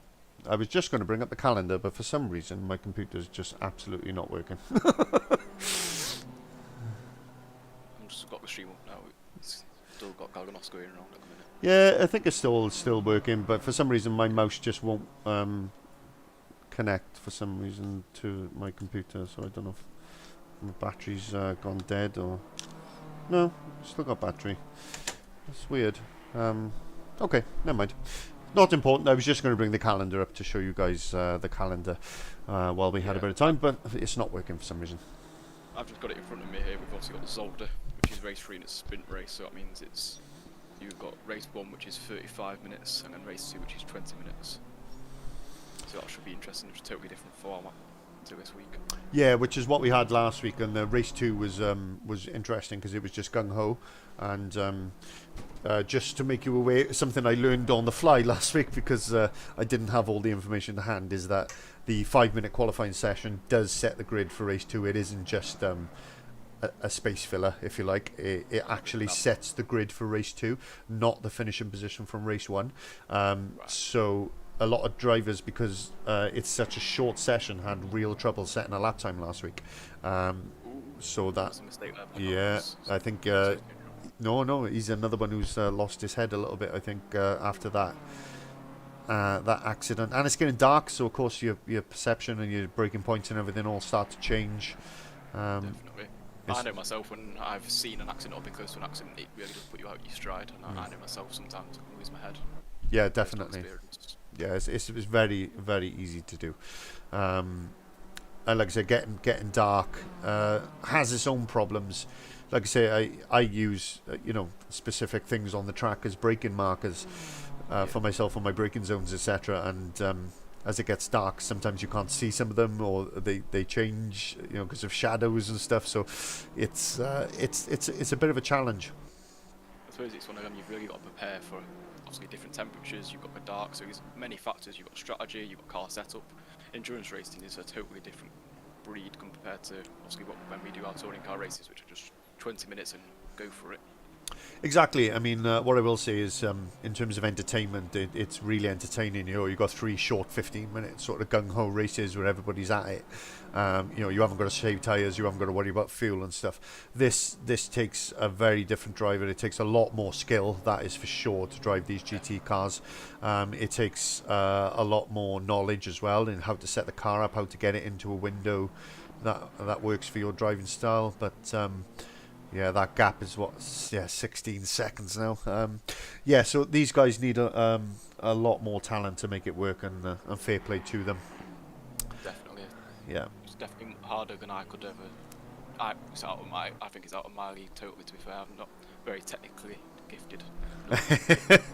No gifted on the driving side either. So. I'm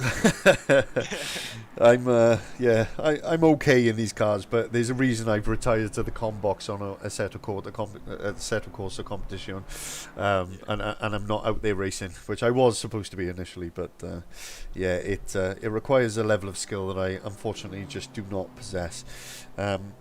Just doing a quick calculation a minute of how many laps we think we're going to get. So we're doing 1:43s, and so if I multiply that by 40,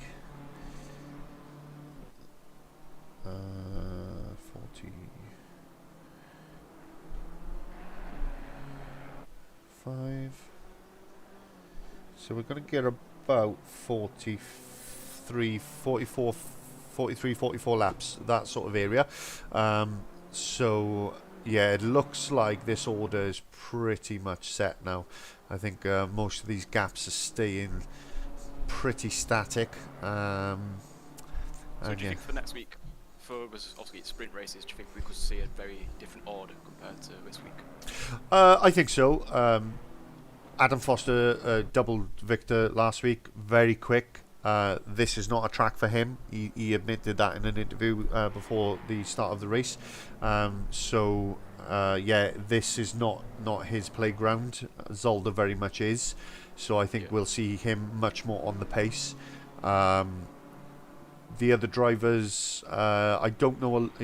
Obviously this is a new league, so I don't know a huge amount about your leader and your second place man. But based on the pace that they had at Silverstone, I'd expect them to be on the pace. So it'll be interesting to see. But what it will be is a lot closer, because obviously you've got 2 sprint races. You've got your 35 minutes and your 20 minutes. So there'll be a lot less in terms of gap.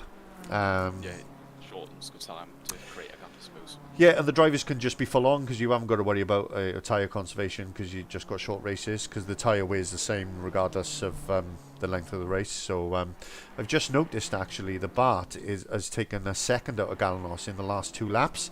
So I think Galanos, you can see if you look really closely when we're on with Galanos, his front bonnet jumps around now and again. I don't know if you can see it. Yeah. Just about. So he's got front damage, so his front end will be sliding around like crazy. So I wonder whether Bart has got the pace to catch him. So what was Galanos' last lap? Was a 1:43, and Bart's was a 1:42.3. So 7/10 on that last lap.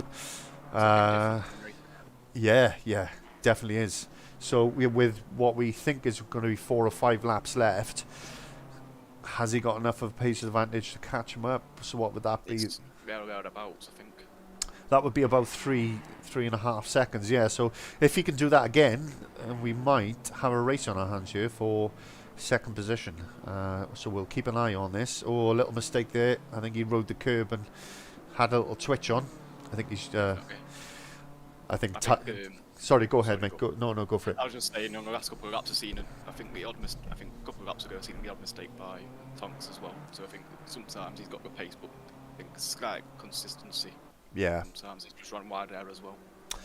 Yeah, I suspect he's probably pushing a little bit too hard, because he could see that gap coming down. Yeah. Tight. Setting fast laps though, but obviously, as you said, as you're about to say, I assume he's heightened emotions. Yeah, I was going to say more than anything at this point, tiredness starts to kick in for these drivers. I mean, for most of these drivers, 75 minutes is probably about as long a race as they've ever done. Like I said, I back in the Project Cars 2 days, did a few 3 and 4 hour endurance races in both GT3 and LMP sort of setup, but this software is so much more demanding and more realistic. The concentration levels required are so much higher.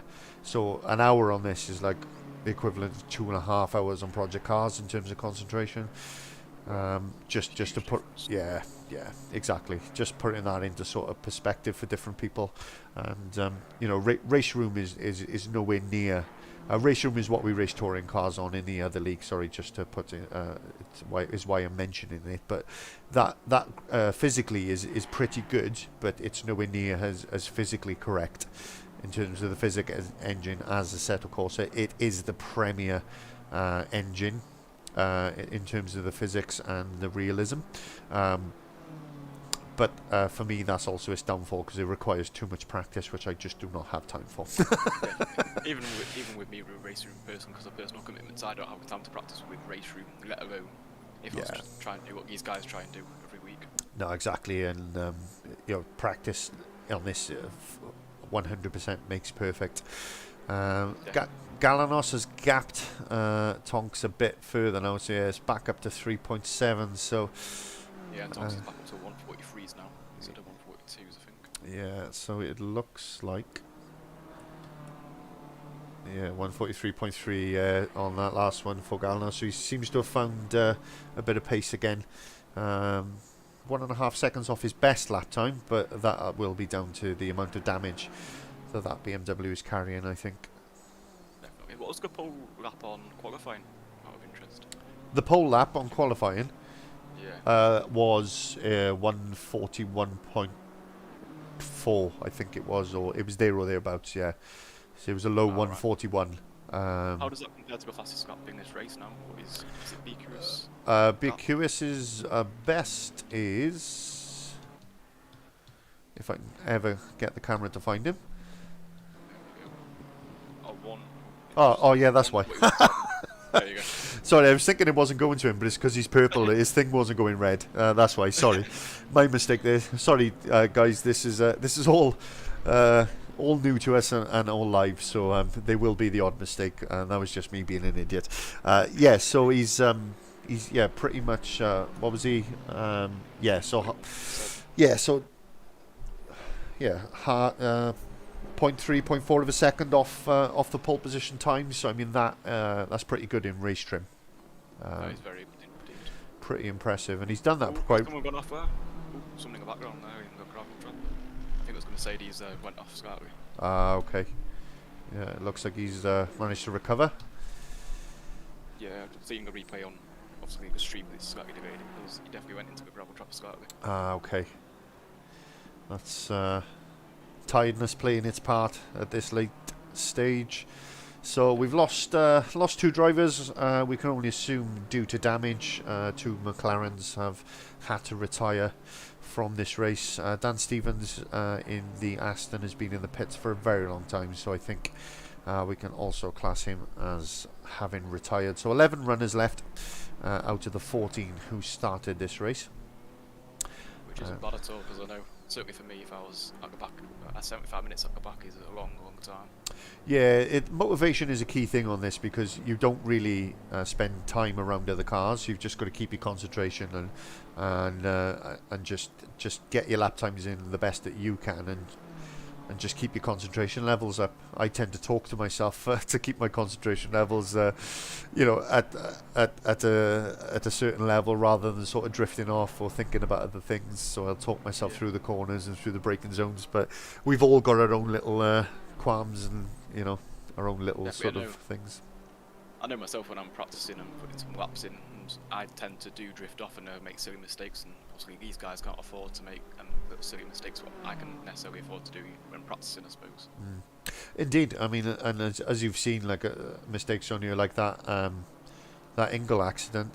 I mean, it's put him from battling for first down into fifth. So, all right, that mistake wasn't his fault. I'm not saying it was the back marker, but that mistake, regardless of how you categorise it, has cost him 4 positions. So it's absolutely vital. The amount of time you lose when you do make a mistake, whether it be through damage or going off the track or whatever, is quite substantial in this game. Yeah, and it's, as you can see, it's not just when you make a mistake or you have an accident, it's not just the actual time what makes a difference to you as well. As we can see with Ingle, frustrations sometimes get better with you when you're seeing him go off track slightly as well. So it's not just actual time lost as well. Absolutely. I've just noticed, sorry to interrupt, but I just noticed that Bar has got that gap right down now. So his last lap was a 1:42.8 and Galanos's was a 1:43.9, so he's made a big mistake. So he's got, I did say earlier in the show, he's got a mistake in him. We saw that at Silverstone last week. So he's made a couple of mistakes over the last sort of 3 laps. You can see that laps now is halved as well. It was 3 seconds before, it's now 1.3 seconds. Yeah, and I love those sparks. That looks great. That does look great. Love a bit of sparking in the dark. So we are coming towards the end of this race now. The time is running down. We are Big Lewis has just started lap 44. So we won't have too much longer to go. So if we just take a look, so 3 minutes left. so there's this lap and then one more after that. So that is the time we've got left. Sorry, that's the only way I can see the timer at present. I'm sure there's a way to bring it up on this screen, but I like a nice clean screen so you guys can see as much action as possible. So we're under a second now. The gap from Galanos back to Bart Tonks. So it is Greece versus Holland. I'm trying to think of a football analogy, but I can't think of the last time Greece played Holland, so I've got no idea. Sorry, what was I going to say? Do you think Tonks will try and make a move if he gets the chance? Yeah, absolutely. I think he's got Max Verstappen's number for a reason. He's going to go for it. He's going to have a right good go at it. I love the way you can see the exhausts glowing red on the side of the cars in the dark as well. Yeah, there's some amazing little effects on the setup also. Yeah, there used to be a glitch in that the brake discs were always glowing red as if they were red hot, even when you were going down the straight, not using them. But they've ironed out a lot of that stuff, and to be fair, it's getting better all the time, and they've really improved this streaming service as well, because the spectator mode used to be pants, for want of a better word. Yeah, so let's see some sparks. Oh, you didn't give me any sparks. Oh, he's made a mistake. Oh, he made a mistake. Not the way you want to be making sparks. No, I didn't want sparks in that way, but he has made a mistake. I think that's probably cost him a couple of tenths there. So timing, man. Big QS has just started the... I can't find him. There he is. He's on the last lap now. So the question is... Can Galanos hold on? That's a good big question now. Oh, he's got it down. No, he can't. His last was a 1:43, so they're pretty much identical last lap times. But Bart's definitely closed that gap. Look how close he is now. He's pushing. You can see he's pushing that car to the limits. Right on his bumper now. Let's jump on board with Bartonks as we watch on this final lap. You can see it from the driver's point of view. The bright paintwork on that BMW is pretty much a dangerous weapon. It's blinding the driver behind. It's so bright. That's all you can see. Also, with the onboard camera, you can see how much driver input there is going on all at once. Yeah, indeed. It's good. Some drivers turn the hands off. I like it when they leave them on, so you can actually see what they are doing. Oh, a little slide there from the two of them, actually. Galanos on the power, up the hill, down towards the chicane. He's got the gap down, but I don't think he's got enough pace to really make a move stick. Somebody's just kicked up some dust in the foreground there. Oh, Galanos has gone round! He's gone round! He's made a mistake! Just as we were saying, we can't afford any mistakes. Oh, he's made a mistake. He just lost the back end through the chicane, and I just had the message on the team radio to say that BQS has started the final lap, and he is starting the final lap. Galanos will drop down to third in the timing sheet once these guys cross the line. Oh, big mistake there. Big mistake. That's cost him second position. It is. I thought we were going to have a battle for it. We did. I guess you could say Bart forced the mistake by putting pressure on. Definitely. I think at this stage of the race, pressure is even intensified, I suppose, with tiredness and stuff as well. Yeah, between, tiredness, worn tyres, it getting dark, even Bart's got a pass and he's still making mistakes. So, Prescott off in the background there. He looks like he's had enough. So, yeah, he's actually he has had enough. He's done what we call in the industry a rage quit. A quick retirement. Yeah, seems a little pointless at this stage, obviously. Yeah, personally, I'd drive it out myself, but just to go home. Yeah, you think he would have seen out the last lap, but there we go. So let's jump on board then with Wesley BQS, who out of nowhere, really, although he was on the pace, I will find him. There he is. Although he was on the pace, The leader has finished the race. in quali, he kind of looked like a solid third or fourth position. Well, he's made it work. He's been consistent, and he is the winner of the first endurance race of the season in Final Drive Sim Racing. And the Dutchman takes first position and a full haul of points, which I'm sure he will be absolutely delighted with. It's a Dutch 1-2 with Bart Tonks in second position, also in the BMW, and a good drive from him. He managed to make up some good positions. A little bit of luck with the mistakes and the accident involving Ingle, Shepherd and Galanos, but Galanos comes home in third. He does get his podium. Foster is in fourth. Ingle in fifth, who was set on for a good solid second place, or at minimum a podium. He finishes fifth in the end. Ash Humphries is in sixth position. Scott Balseely is in seventh. Clenneth Bower in eighth, and Damian Humphries ninth. Shepherd 10th, and Stevens in 11th. So that is that.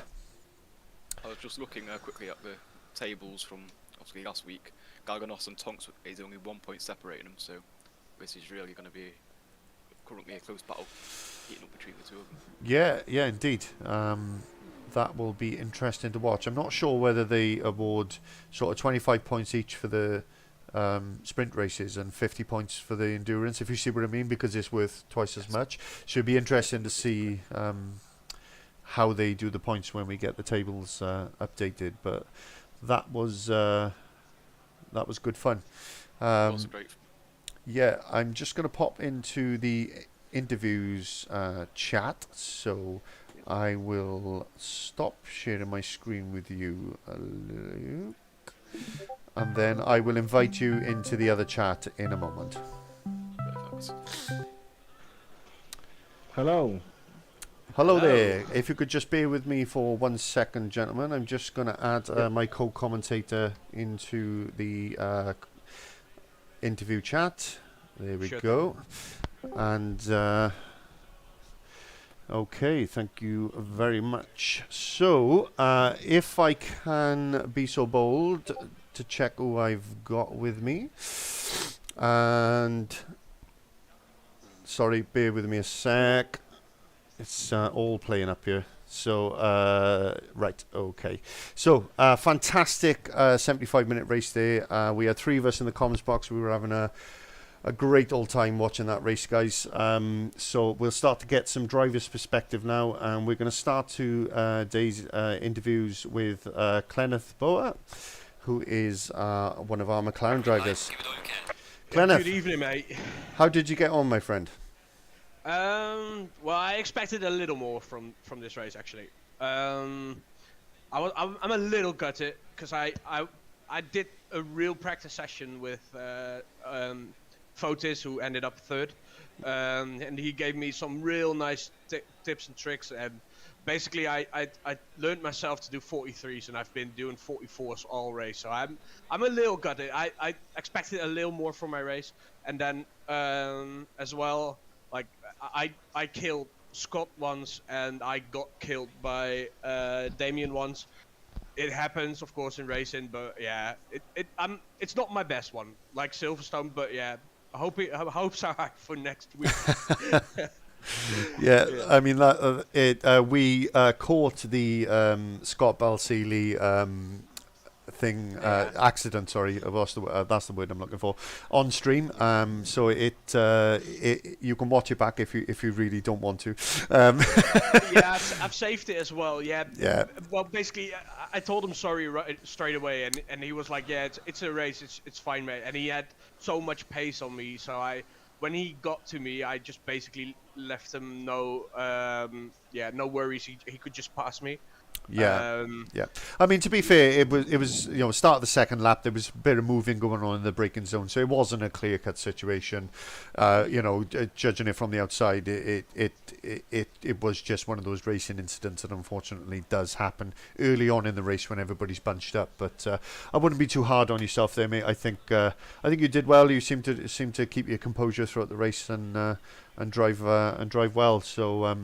That was. Thanks, Buck. Can I just say one more thing? Of course. And I don't know if you have any watches right now, but we basically can't say it enough. Please stop the fucking war in Ukraine. I know it's not a political channel, but we still have to say it because it's fucking useless. Sorry for my words. That's all right. I'll send the YouTube police to you for the swearing. Yeah. But no, well said, my friend. And I'm sure, I doubt there is anybody watching this who doesn't share your sentiments on that one. That is for sure. So thank you very much for that. I'm just going to move on to Adam Foster. If I may. Hello. So, yes, Adam, bit of a different race from you this week. I think you said you were going to struggle when we spoke the other day, and it did appear, not that I think fourth was your final position, wasn't it? Not that fourth is anything to be ashamed of at all, but definitely not on the pace of the top guys today. No, I kind of fluffed qualifying as well. I had 6/10. I was 6/10 up on my last lap, and just ended up binning it on the chicane like I always do. But Imola is one of my kryptonite tracks. It's the rest of the whole track's brilliant, apart from Acrum Minerale and the chicane after. I just, for some reason, can never get it right. Yeah. So I was definitely off the pace. I was hoping for top 5, and then Dominic had a bit of an issue, and I got the fourth. So we caught that on stream. We were watching the battle for second position. It was the battle for first at the time, actually. So we had 3 cars battling for first, and the back marker caused a bit of an issue. So watch it back on the stream. Yeah. It's on helicam view, so you can see everything beautifully. And there's 3 guys who look like that meme with the wrestlers are commenting on the wrestling match, all sort of like grabbing hold of each other in the comments box. We were quite excited at that point, but for all the wrong reasons, unfortunately. But yes, something to watch back. But you've got to be pleased with fourth. So how much tyre management and fuel preservation was going on, or were you hell for leather for your 2 stints? Kind of. I overfilled a little bit for the first stint, so I could have a lighter second stint, but it was only like 20 litres lighter for the second stint, and so I pushed as hard as I could, and the tyres went off towards the end anyway. But I come fourth, and then Fotis Galanos come third, which he's the next guy in the championship, and a 19-point lead on me, on him. So the gaps come down a little bit, but not as much as I thought it would today. Yeah, I thought he was going to be near the front, like first or second. So, yeah, absolutely. I mean, to be fair, he got caught up in the Dominic Ingle backmarker incident, which obviously really impacted his race towards the end. So, I'm just going to move on quickly to. I think we've got Wesley in the chat. Is that correct? Yes, that's correct. Hi, Wesley. How are you? I'm fine. Thank First of all, I have very basic English. Okay, no problem. So, So thank you for coming into the chat. Just in your words, then, how did you enjoy the race? I really enjoyed, but I was depending on 25 degrees track temperature, and that was not. So I got a really low tire pressure, so I had to push after 10 minutes. I have to push hard to get the tire pressure up, and that was quite fine. And after I got pitted, I put the pressure up, and it was okay. I'm still nervous. I'm still shaking. You drove really well, really well. I got to say that. I had you pegged for third or fourth based on quali and based on last week's races, but you kept it clean, you kept out of trouble, and that seemed to pay off for you where the other guys were fighting. But I must say, we were really excited when Dominic managed to jump Fotis in the pit stop, and then you jumped them both. Yeah. I was a little bit confused about that. I didn't expect that, but yeah, I don't know what happened. I just You're managed, welcome. to, So two things happened. Kenneth was a roadblock, backing up Fotis Galanos after his stop, and then Dominic came out literally a gnat's wing ahead of Galanos after the pit stops, and then them battling with each other meant that you could pit and come out well in front of them. So you played it well there. You kept yourself clean and out of trouble, and a well-deserved victory, my friend. oh, thank you for that. It was really fun. Yeah, watch it back if you get a chance, because it's really. I caught some of those parts where the pit stops were happening on the stream, and it makes for a good watch. So try and watch it back if you can.